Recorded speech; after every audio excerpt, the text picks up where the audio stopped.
Hey guys, welcome to MixCoach. Today we're going to be talking about a very big truth in mixing that nobody wants to talk about. So hang out and we'll talk about it. Hey, before we get going, be sure you check out my workshop. It's mixcoach.com/workshop. I'm going to be sharing 5 of my best mixing tips. If you haven't checked it out, go and check it out. It's worth watching, okay? I promise you will love it. mixcoach.com/workshop. Okay, so let's talk about mixes.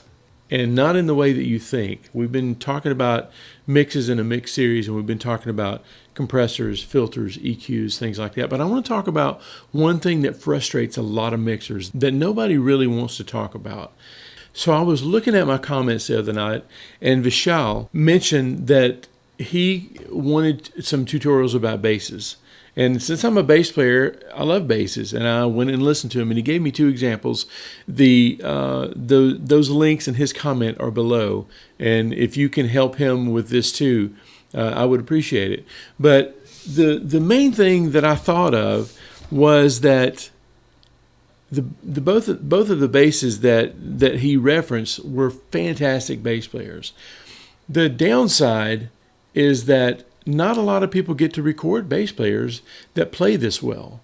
A lot of times musicians will never get to work with anyone that's outside their circle of friends. And a lot of times it's them playing bass.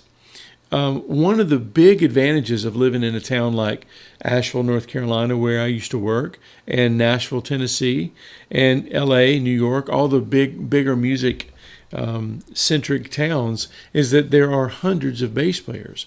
Each one of those bass players, what I talk about on my membership site, MixCoach Member, is that iron sharpens iron. It's in the Bible, and it's very true. When you surround yourself with really good musicians, you improve as a musician. When you surround yourself with good mixers, you improve as a mixer. The thing that happens, the dynamic that happens in musicians is that, and how musicians are, as they relate to mixing engineers, is that if you hire a good bass player, they will give you good tone. And most of the time, you won't have to do anything to it. What you do is very minimal. You're not having to salvage a sound. Now, if you record a high school grunge band or whatever with very marginal equipment and very marginal or very beginner stages of their talent, they're not going to give you great tone. As a matter of fact, I have worked with bass players that worked at my church with me, and I was able to coach them, not as a mixer, but as a musician, and tell them, hey, if you'll play the bass here instead of here and clean up your style, because it'll be much better. What most bass players don't realize that are not experienced bass players is that as mixers, especially live mixers, when you're mixing, you have to mix to the loudest point.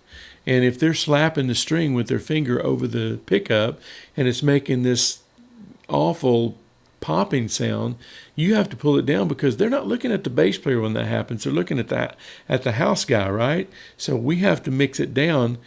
The bad part of that is that most of the bass doesn't get hurt because you hear a pop come through every now and then, because that's what we have to do. We have to mix it so that pop does not hurt anybody's ears. Well, if you fast forward to a more experienced bass player, that bass player is going to, and really any musician is going to do this, that bass player is going to give you this tone that goes with the song.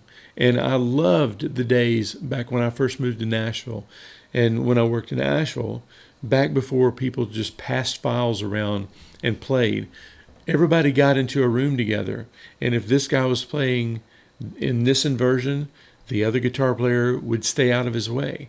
And that was a beautiful thing about musicians playing together, is that they play together, and what they give you is something that really, honestly, you can push the faders up and you can print it almost. Now, those days are fewer and further between, but it can still happen. And what we have to do as mixers is we have to create space for those things. But let's go back to the musician side. One of the most frustrating things to mixers is that they don't get files that sound like that. And they feel like they have to go and compress and EQ and then compress again and then EQ. They stack plugins, and sometimes that's necessary. The frustration you're feeling as a mixer when it comes to instruments, though, a lot of times is the instrument and the musician. And that's something that not a lot of people want to talk about.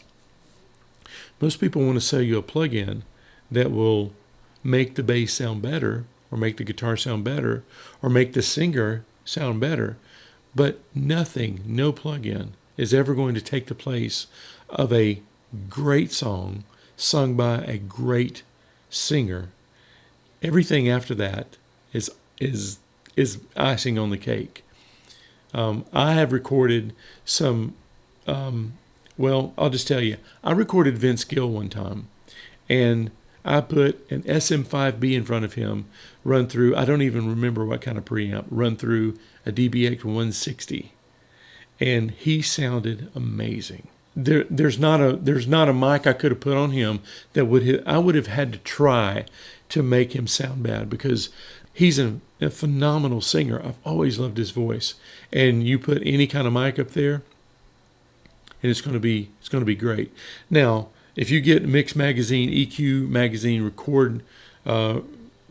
Recording Magazine, back when I was reading magazines, and when I just could not get enough of this, you hear an interview from a mixing engineer, and of course they're going to tell you that, oh yeah, we used a vintage SM5B, the one with the great big, not the SM7, but the SM5. Now everybody's scrambling trying to find, how much does an SM5 cost, right?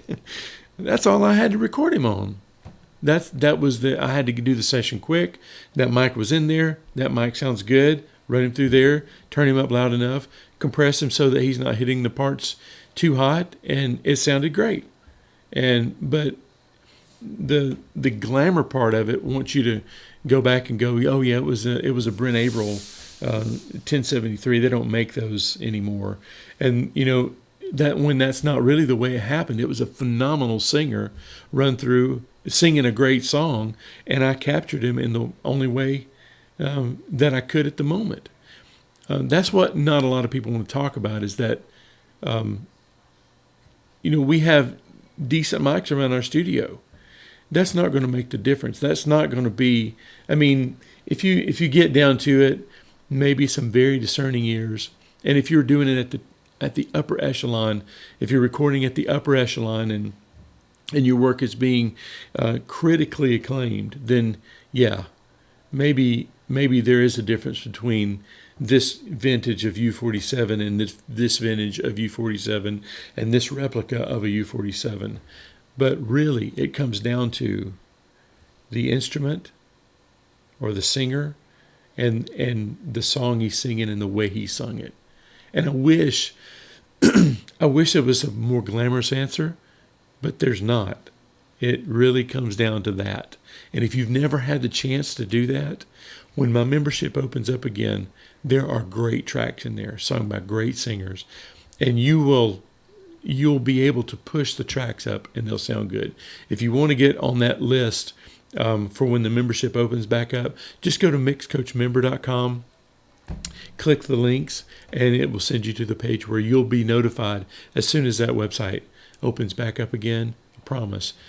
You'll be able to know that some of the tracks you've been working with have been the problem, not you. You're probably a better mixer than you think you are. So anyway, I didn't mean to really promote that, but I just want you to know that your mixing, it's not you most of the time. Sometimes it's the singers, sometimes it's the instruments that you're working on, that they're playing. So anyway, okay, so 2 links I want you to check out today, MixCoachMember.com. Get on the list if you want to find out more of when that website or that membership is going to be open again. It's going to be soon.